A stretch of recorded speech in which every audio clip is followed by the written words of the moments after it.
Here's the lights for the workshop laid out. Just running a test before I put them up in the ceiling. So I've got a big 250 watt, 25 amp 12 volt power supply. And then from there I've got two big chunky, I think they're like 4.6 mil squared cables that go out to 2.5 mil, and they split out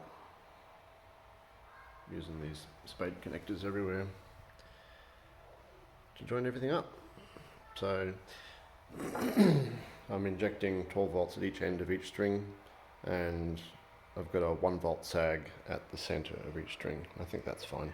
I did run a test when I was only powering it from one end, and the LEDs were noticeably dimmer at the far end, but I've compared the center LEDs with the ones on the end, and they're not perceptibly, to my eye, much dimmer, despite being 1 volt lower.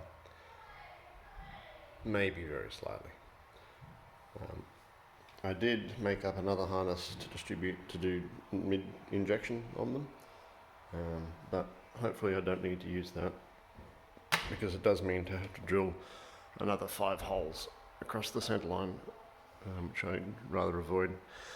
I don't entirely know how I'm going to attach it to the ceiling yet. It comes with this adhesive stuff on the back, and the soft option is just to stick it straight to the ceiling.